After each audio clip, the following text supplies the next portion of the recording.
Once upon a time, there was a 9-year-old girl named Sarah. One day she was playing in the playground with her pals. You know how kids play: laughter, games, and chasing after a runaway ball. But then things took a bit of a turn. While playing, the ball rolled away just a little too far. Sarah, being the adventurous one, decided to fetch it. There, tucked away in a corner, was a tiny, dark hut. And guess what? Sarah strolled right in and disappeared. Her friends were like, "Hey Sarah, come back." But no response. Panic mode activated. The kids ran towards her house to call Sarah's parents. With flashlights in hand, her parents ventured into the darkness of that hut. And what did they find? Sarah sitting on the floor, grinning like it was no big deal. Now that was weird and a tad spooky. They scooped her up and headed home, scratching their heads. But here's where it gets interesting. Sarah developed a liking for sitting in the dark at home. She'd turn off the lights and just chill. Her parents were puzzled and her friends at school were like, "Why are you doing this, Sarah?" Her response? "I like the dark. First time ever I observed a pitch-dark place and I kind of like it. I think it's my thing. I enjoy it." Well, you can imagine the gossip mill cranked up to full speed. Kids started calling her by some mean names: a weirdo, a darko, even a dark devil. Ouch!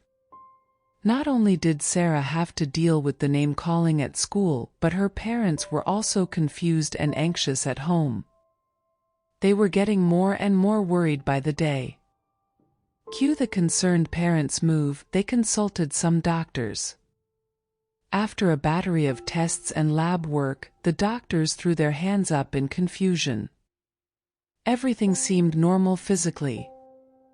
Doctors recommended Sarah's parents to consult some psychiatrist. Parents, now being even more worried, took Sarah to a very renowned psychiatrist, Dr. Paul. Dr. Paul sat down with Sarah and started his session. Dr. Puel asked his first question: "What's the deal with the dark, Sarah?" She replied, "I find it safe and peaceful." Now Dr. Paul, being used to people fearing the dark, was a bit surprised. He asked, "Sarah, people usually get scared of the dark, and on the contrary, you are enjoying it. Isn't it weird?" Sarah replied very confidently, "Just because everyone does the same thing, does it mean it's always right?" Paul found himself pleasantly surprised as he fielded a remarkably intelligent question from the 9-year-old girl. With a polite smile, he responded, "No, not necessarily." Then he goes on and asks, "What's so cool about the dark, Sarah?" And you know what she says? "All the cool stuff is in the dark. It has got all the possibilities." Now Paul's being little puzzled said, "Wait, what? Can you please explain?" Sarah breaks it down. Dark holds all the possibilities. Even light happens because there's dark. Plus, the dark is peaceful and safe. Paul's still a bit puzzled, so he's like, "Why safe though?" Sarah asked, "What harm can the dark do when there's nothing in it?" Sarah spills the truth. People get scared of the dark because they let their imaginations run wild. But really, the dark itself is just empty, no harm there. And boom! Paul's mind gets a little blown. He's thinking, whoa, this weird and different girl is actually making a ton of sense. Sarah's got her own unique way of seeing things, and it's kind of genius. Now hold on to your hats because the story takes a twist. Sarah, being the clever cookie she is, drops this bombshell: "Maybe I'm like an owl in the jungle." Dr. Paul's a bit more puzzled, so he's like, "Wait, what do you mean, Sarah?" And here comes the grand explanation. Sarah's got this analogy going on. She says, you know how we see things in the light, right? Well, owls are cool because they can see in the dark. And that doesn't make them any less awesome. Owls just have different qualities. So think of me as your wise little owl with a different perspective.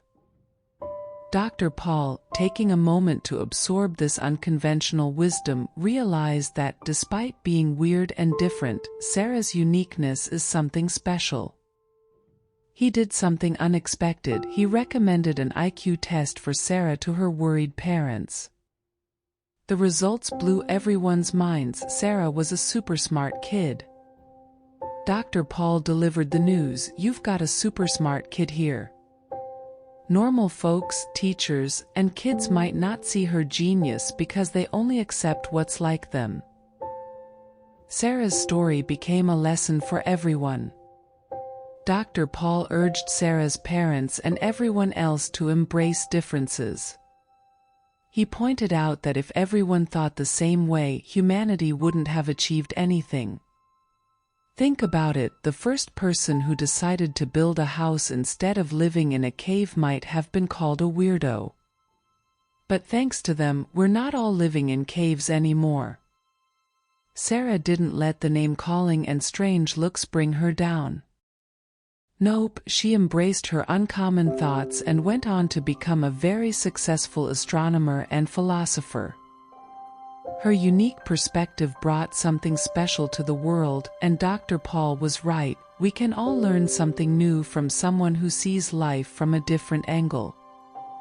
So, the next time someone calls you a weirdo, just remember Sarah's story. Embrace your uniqueness, because who knows, you might just be the next person to change the world. After all, if we were all the same, life would be dull, wouldn't it? Cheers to the weirdos and the different thinkers. Please like, subscribe and share. Your support is my motivation. What did you learn from this story? What are your thoughts? Please comment below.